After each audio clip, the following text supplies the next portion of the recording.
Okay, so hey Claude, this is a tutorial for how to upload and attach player tokens to your character sheets to our character sheets, I guess you could say, for Roll20. First, you want to go. I save my PC tokens in the token page because I just find that's easier. So I'm on my token page in Roll20 here. Next, what I will do is I'm going to go to my assets library. So I'm just going to, for this example, I'm going to use my buddy Matt's token here, his character John Doe. So we're just going to delete his token and re-upload it from scratch. So we're going to go right click, and then you could either hit delete, or what I do is I just click on the token and I just hit delete key, the delete key on my keyboard. And then we're going to delete his token from my recent uploads here. So we're going to go delete item. Yes, okay. So now that that's been done, so we want to go to his character sheet here. So we're going to go to our journal tab. We're going to go to his character. He uploaded a picture of his character here. So we're going to right click on that and save image as his as JPEG. We want to make sure that we save it as JPEG so that we can later upload it to Token Stamp to save it as a PNG, because whenever you save the tokens, it saves them as PNGs. So anyways, we'll just call it Matt's token dot JPEG. Okay, after we've saved that, now that it's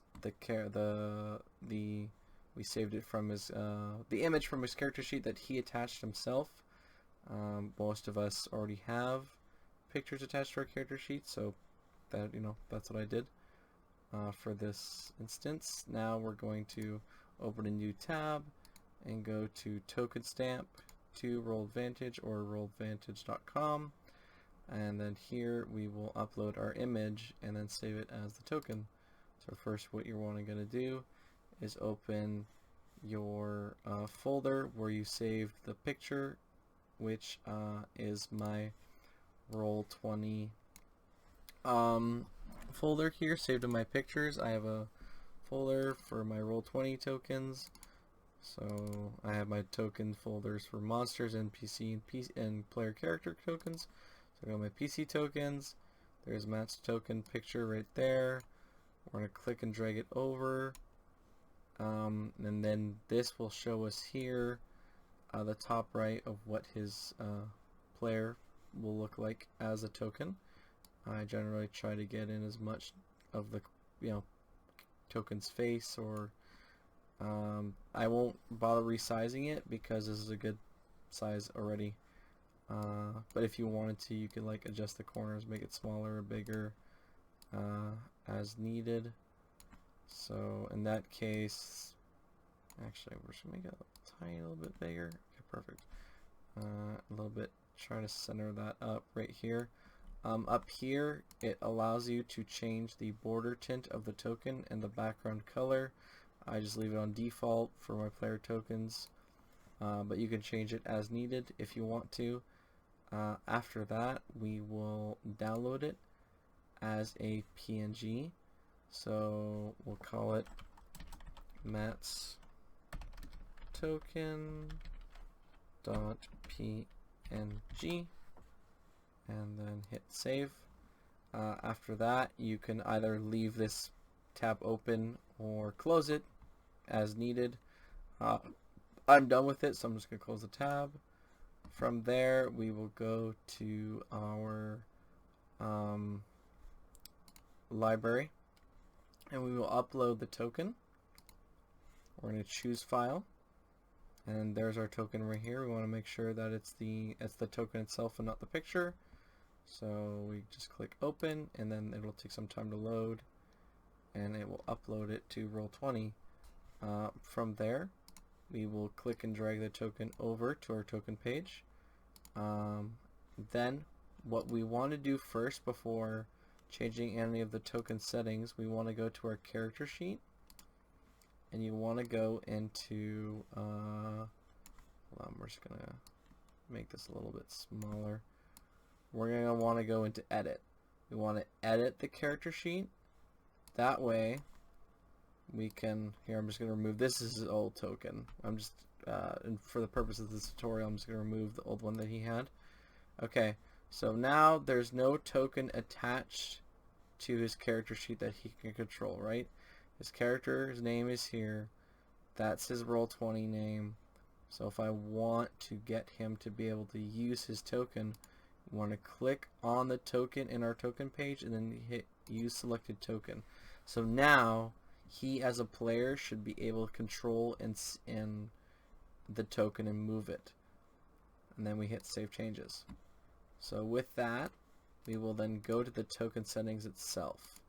What you'll want to do here is make sure that the token represents his character sheet, which in this case we're looking for John Doe, so that's under J, it's alphabetical order, so that's right here, and we'll click nameplate so that it shows his name. So during encounters and combat and stuff, when people are moving, when he's moving his token, we can see where he's situated, and you know, helps names. It helps easier to remember names that way as well. The green value or bar number 1 will be used to display his HP. So you scroll all the way down to H, and then you look for P. There it is, right here. And so we had a combat earlier, so that's why his HP is 16 out of 19. So that just means, so now that whenever he edits his health in his character sheet, it'll edit the health on his token. And then right here, the second bar, the blue one, is for armor class or AC. Third bar, I usually leave blank if players want to use it to represent their temporary health. They can just by setting it themselves, or you can set it. You don't have to. Like I said, might as well just leave that one blank. I usually use the red value though for monsters' dexterity scores to know when I'm rolling for initiative how much bonus do they get for it. Otherwise, you can just leave it like that, and you hit save settings, and now you can right click and copy, and then go to, like, if you were to do an encounter, so you just go to your encounter, and then we'll just we'll paste this token like over here, and voila, now he can move. And oh, we did forget one thing. Before I do that, I forgot to give this token vision. So we're gonna go back to the to the token page, and we're gonna hit settings, and we're gonna make sure that he can see, so that vision is on. And since he's half health, he also has dark vision of 60 feet, or night vision according to Roll20, but it's basically dark vision. This is the same thing. So now if we're playing on a map that has dynamic lighting, he should be able to see. So if I right click and paste, maybe not. Hold on. If I go here, back to the token page.